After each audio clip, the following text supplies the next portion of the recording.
how to start a lift.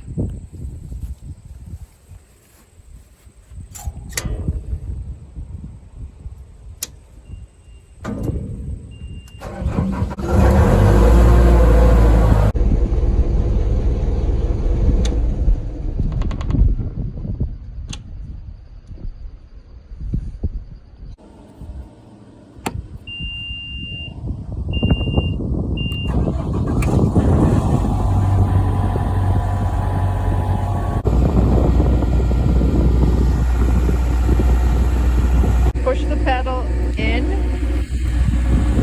then pull up. You want the tire to move, you have to push this side with your thumb. And then if you push on the other side, tire rolls, and then to go forward, you push up to go forward. This is a safety lever that has to be pulled up the whole time while you're driving it. And then this resets. I don't know if it's 5-10 seconds, but if you aren't operating anything, you have to re-push in the pedal